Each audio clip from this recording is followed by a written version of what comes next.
technical question about the midlife step sequence, and putting aside whether they were correct yesterday or not. But just in terms of that element, I went back and I looked at the scores, the levels people get in that element.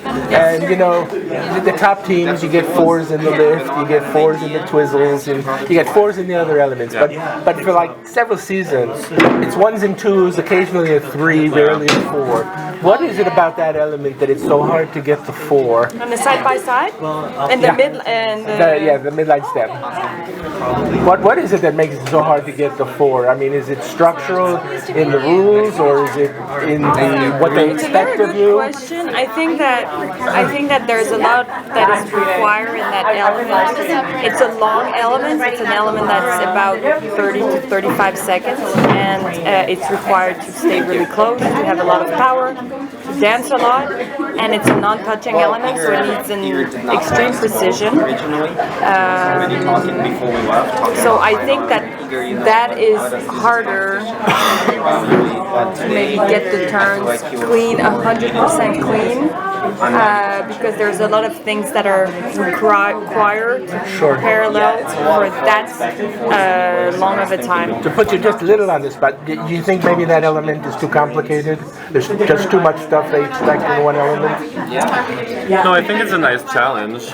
And it's different from every other element, and it's kind of what makes the rhythm dance what it is, you know? It kind of makes it different from the free dance. I think, you know, taking risks is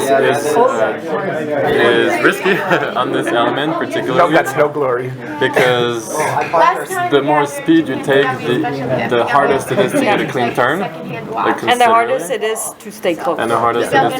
So you want to do all of that at the same time, and you also want to dance. And now that we are not allowed to regress, we're also not allowed to cut back on our trace, which makes everything even more difficult, because you know, when you want to have really deep edges, you kind of have to go back, and with a lot of speed you have to create circles that come back, and we're not, for some obscure reason, we're not allowed to do that.